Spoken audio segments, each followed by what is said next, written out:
Kita sering terbangun di pagi hari dengan perasaan tenang karena kita merasa tidak punya musuh. Kita sholat 5 waktu, kita bersedekah sekadarnya, kita tidak mencuri, dan kita menjaga lisan. Kita merasa sudah menjadi orang baik.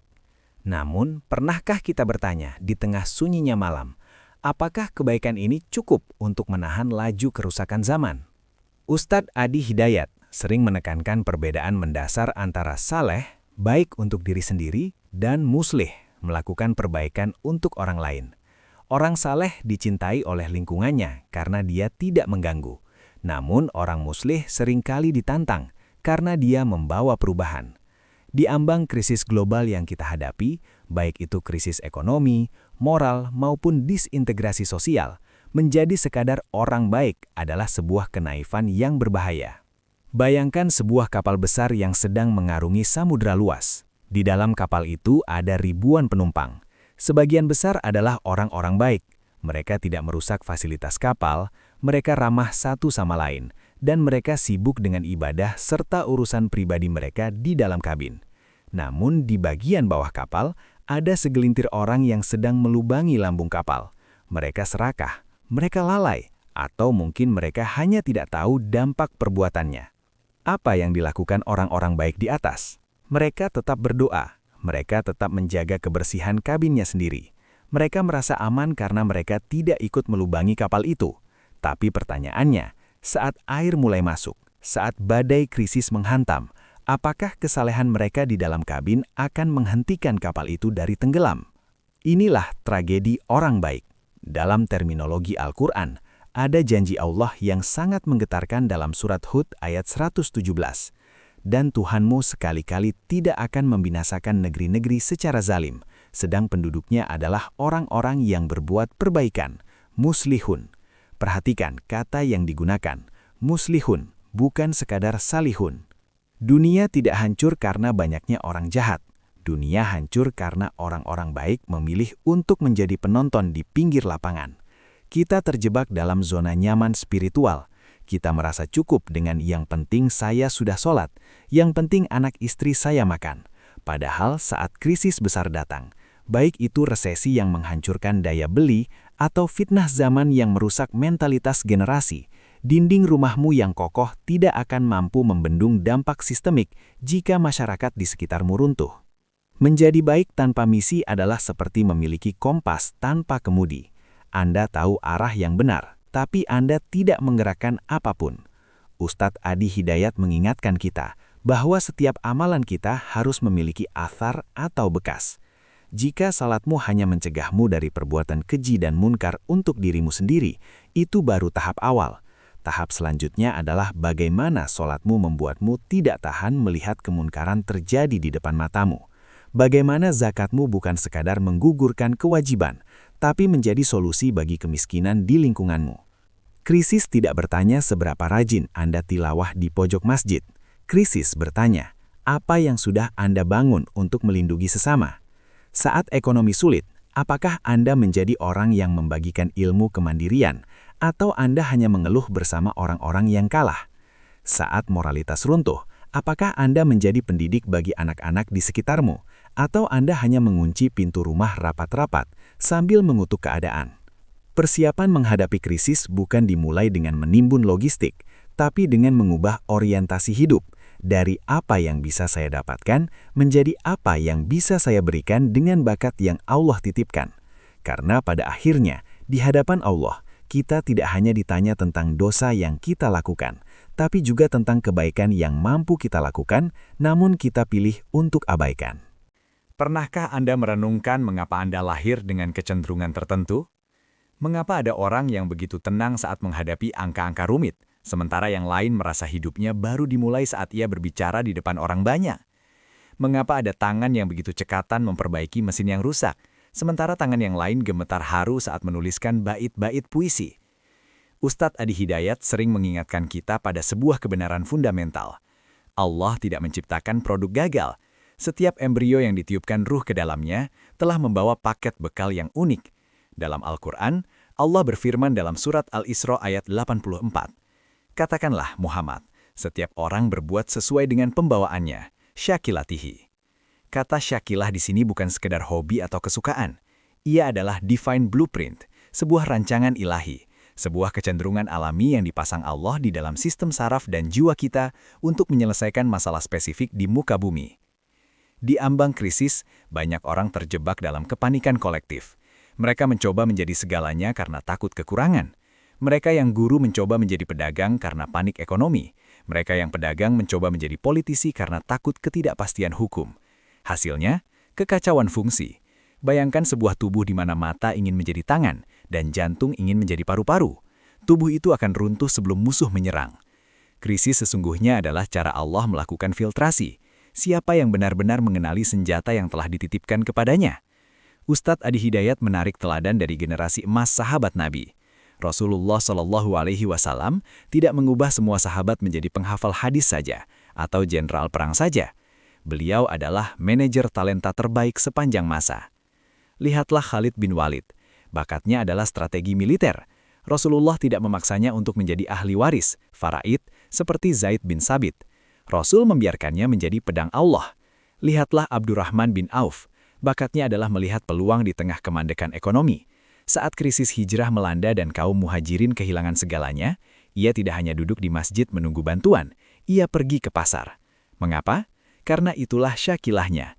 Itulah cara dia menyelamatkan umat dari ketergantungan ekonomi. Masalah terbesar kita hari ini adalah standarisasi kebaikan. Kita sering menganggap bahwa orang baik hanya mereka yang berada di atas podium atau mereka yang memegang tasbih. Padahal, saat krisis energi melanda, seorang insinyur muslim yang jujur dan inovatif adalah pahlawan yang dibutuhkan umat. Saat krisis pangan menghantam, petani yang memahami teknologi pertanian presisi adalah tangan kanan Allah di bumi. Bakat Anda adalah amanah. Dan setiap amanah akan dimintai pertanggungjawaban.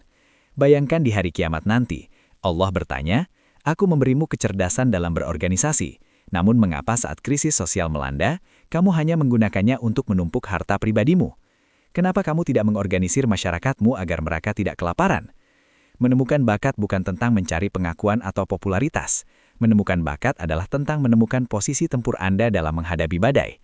UAH menekankan bahwa bakat adalah bentuk ihsan. Jika Anda bekerja sesuai bakat, Anda akan mencapai tingkat mastery, keahlian tinggi. Dan dalam kondisi krisis, hanya mereka yang ahli yang akan bertahan dan mampu menolong orang lain. Orang yang mediocre akan sibuk menyelamatkan diri sendiri, tapi sang ahli akan menjadi mercusuar bagi orang banyak. Mari kita bedah secara naratif. Jika Anda memiliki bakat dalam literasi dan komunikasi, krisis Anda adalah krisis informasi. Di zaman fitnah dan hoaks ini, misi hidup Anda adalah menjadi penyaring kebenaran. Anda adalah benteng mentalitas umat. Jika bakat Anda adalah logika dan struktur, krisis Anda adalah krisis sistem. Saat birokrasi dan sistem ekonomi konvensional mulai goyah, Anda dipanggil untuk merancang ekosistem mandiri, mungkin koperasi syariah tingkat RT, atau sistem lumbung pangan digital. Jangan remehkan sekecil apapun kecenderungan positif dalam dirimu. Bakat itu ibarat binih. Di masa tenang, binih itu tampak tidak berguna. Tapi di masa krisis, binih itulah yang akan tumbuh menjadi pohon yang menaungi ribuan orang dari terik matahari penderitaan. Ustadz Adi Hidayat selalu berpesan, jadilah ahli di bidangmu karena Allah. Keahlianmu adalah sedekahmu yang paling mahal saat dunia sedang kekurangan solusi. Menjadi orang baik saja tidak cukup, karena orang baik seringkali hanya diam dalam kebenarannya. Tapi orang yang bermisi dengan bakatnya adalah orang yang bergerak membawa kebenaran itu untuk memperbaiki keadaan.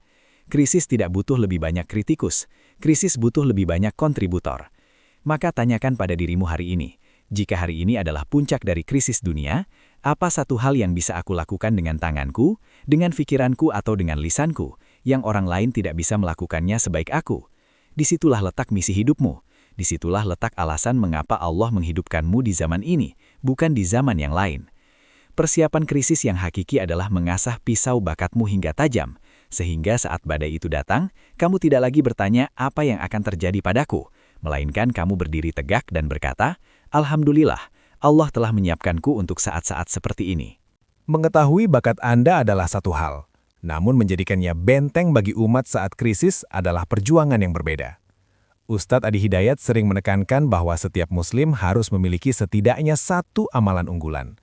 Amalan yang jika pintu surga dibuka, Anda akan dipanggil dari pintu spesifik tersebut karena keahlian dan konsistensi Anda dalam menebar manfaat. Persiapan krisis yang paling cerdas bukanlah isolasi diri, melainkan kolaborasi berbasis bakat.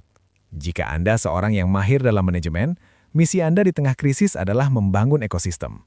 Jangan biarkan pedagang kecil di lingkunganmu berjuang sendirian melawan arus modal besar. Gunakan bakat manajeriamu untuk menyatukan mereka dalam sebuah koperasi atau unit usaha bersama yang tangguh. Ingatlah pesan Ustadz Adi Hidayat tentang jariyah. Krisis adalah waktu terbaik untuk menanam benih jariyah. Ilmu yang Anda ajarkan kepada orang lain agar mereka bisa mandiri secara ekonomi adalah investment of akhirah. Saat orang lain menimbun emas, orang bermisi menimbun SDM berdaya. Karena saat krisis memuncak, emas tidak bisa dimakan, tapi keahlian dan persaudaraan akan menyelamatkan nyawa. Saat krisis menghantam, sistem yang rapuh akan runtuh. Ekonomi berbasis bunga akan goyah, ketahanan pangan yang bergantung pada impor akan mencekik, dan mentalitas yang lemah akan hancur oleh depresi. Disinilah orang baik yang bermisi masuk ke gelanggang. Anda tidak lagi bertanya, kapan bantuan datang? Tapi Anda bertanya, bagaimana keahlianku bisa menciptakan sistem bantuan baru? Krisis yang paling berbahaya bukanlah krisis perut, melainkan krisis harapan. Disinilah mereka yang memiliki bakat lisan dan empati berperan. Ustadz Adi Hidayat mengingatkan bahwa kata-kata yang benar bisa menjadi obat bagi jiwa yang guncang. Jika Anda berbakat dalam psikologi, pendidikan, atau dakwah, jadilah penopang mentalitas umat. Jadilah orang yang memberikan navigasi di tengah kabut keputusasaan. Ajarkan bahwa setiap kesulitan membawa kemudahan. Inna ma'al usri yusra. Jangan biarkan narasi kegagalan menguasai pikiran generasi muda kita. Misi hidup Anda adalah menjaga agar api optimisme tetap menyala di dada setiap mukmin, sehingga krisis tidak mengubah mereka menjadi peminta-minta, melainkan menjadi pejuang. Akhirnya, persiapan krisis adalah tentang keberlanjutan. Apa gunanya Anda hebat jika kehebatan itu terkubur bersama jasad Anda? UAH menekankan pentingnya tarbiyah atau pendidikan. Gunakan bakat Anda untuk mencetak 10 orang lain yang lebih hebat dari Anda di bidang yang sama. Jika Anda seorang teknisi, cetaklah teknisi-teknisi muda yang jujur. Jika Anda pengusaha, bimbinglah UMKM agar naik kelas.